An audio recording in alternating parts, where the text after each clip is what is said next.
ڈائگنوسٹ آپ سرکار نے فرمایا کہ جب میں اپنے پیر و مرشد کے پاس گیا مجھے ملے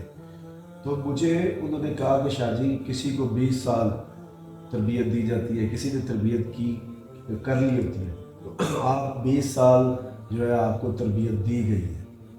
اور اس کے بارے میں میں ذکر کروں گا وہ تربیت میں نے کیسے کیسے کن اولیاء کرام سے لی بچپن سے لے کے، اور پورے 20 سال کے بعد ہی میرے پیر و مرشد مجھے ملے اور آپ نے مجھے بیعت کیا، خلافت دی۔ تو اس کے بعد میرے پیر و مرشد نے مجھے جو ایک تسلسل تھا بچپن سے نفسوں کے بارے میں، جو مجھے علوم مختلف ارواحوں سے ملا تھا، پہلی درسگاہ میری حضرت سلطان اللہ عارفین، پھر حضرت داتا علی اجمیری رحمۃ اللہ علیہ، اس کے بعد بابا فرید مسعود الدین شنکر گنج بخش رحمۃ اللہ علیہ، اور پیار سے پہلے حضرت علاء الدین علی احمد صابر جباری، انہیں کہتا ہوں بڑے جلالی ہیں لیکن ہمارے لیے تو بہت محبت والے، اور حضرت شہباز کے اندر بہت سے اولیاء کرام ہیں جن میں کاؤں علی سرکار بڑے نام آپ نے سنا ہوگا۔ میں ان سب بزرگوں کے بارے میں بھی انشاءاللہ تفصیلاً گفتگو کروں گا۔ تو یہ سب ارواحیں ہیں جن سے ارواحی علوم حاصل ہوئے، تو اس میں یہ پتہ چلا کہ نفس جو ہے، جو نفس کو سمجھتا ہے وہی اللہ تعالیٰ کے قرب کو حاصل کر سکتا ہے، نبی پاک صلی اللہ علیہ وسلم کے عشق کو حاصل کر سکتا ہے،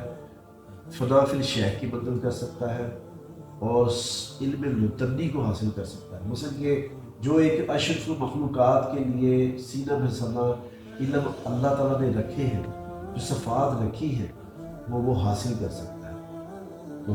اس لیے تفصیلاً ہم اس نفس کے بارے میں ذکر کریں گے۔ یہ وہ نفس ہی ہے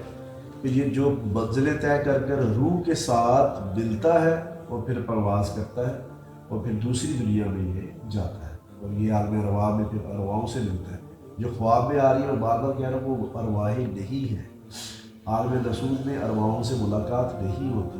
یہ نفس ہی ہوتے ہیں، چاہے وہ دنیا سے چلے گئے ہیں یا یہاں تک کہ جو ہسٹری میں نبی پاک صلی اللہ علیہ وسلم کو، نبی پاک صلی اللہ علیہ وسلم کی جو زیارتیں ہوئی ہیں غیر مسلموں کو، وہ بھی نفسا نفسی زیارت ہے، اور وہ ارواحی زیارت نہیں ہے۔ ارواحی زیارت تو ایک مسلمان بھی نہیں کر سکتا، اس کے لیے منازل طے کرنی پڑتی ہے۔ میں چھوٹی سی آپ سے ایک واقعہ سنا دیتا ہوں کہ وہ کیا تھا سما، کہ حضرت خواجہ بن چشتی مدینہ شریف میں گئے اور وہاں پہ آپ کو رستہ نبی پاک صلی اللہ علیہ وسلم جب ملے ہیں، عالم رسول میں زیارت دی نفسا نفسی، اور پھر آپ کو داتا علی اجمیری بھیجا۔ وہ کون سا فیض تھا؟ کیا کبھی آپ لوگوں نے سوچا کہ جو نبی پاک صلی اللہ علیہ وآلہ وسلم کے پاس نہیں تھا؟ اللہ معاف کر، آپ تو ممبئی فیض ہیں، رحمت للعالمین ہیں، وہ کون سا فیض تھا؟ وہ یہی فیض تھا، وہ یہی تیاری تھی، یہ نفس اور ارواحوں کی تیاری تھی جو جس کے لیے آپ نے وہاں بھیجا۔ اور داتا سرکار کے پاس آ کر 40 دن آپ چہرے مبارک کی طرف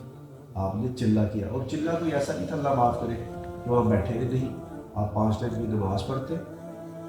حاجت کے لیے جاتے، اور جو تسبیح تصاحب اور جو رات کو صلات وہ سب آپ وہاں پہ کرتے۔ 40 دن کے بعد آپ کو وہاں سے آواز آتی ہے مراقبے میں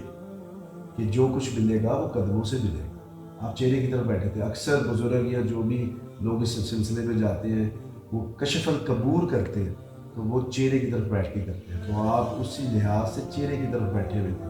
کہ یہاں سے مجھے کوئی پیغام ملے گا۔ مدینہ پاک بھی اب چہرے کی طرف بیٹھے ہیں تو آپ کو پیغام ملے، لیکن یہاں پہ کیا آپ کو پیغام آتا ہے روحانی طور پہ لطائف میں سے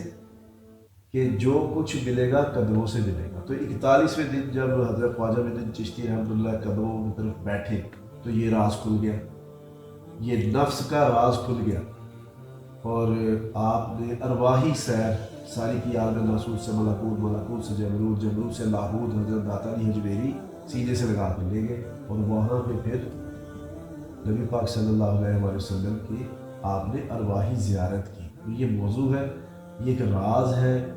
نفس سے روح تک کا، لیکن اس کے لیے آپ کو نفسوں کی پہچان کرنی پڑے گی، نفس امارہ، نفس لوامہ، نفس ملہمہ، نفس مطمئنہ،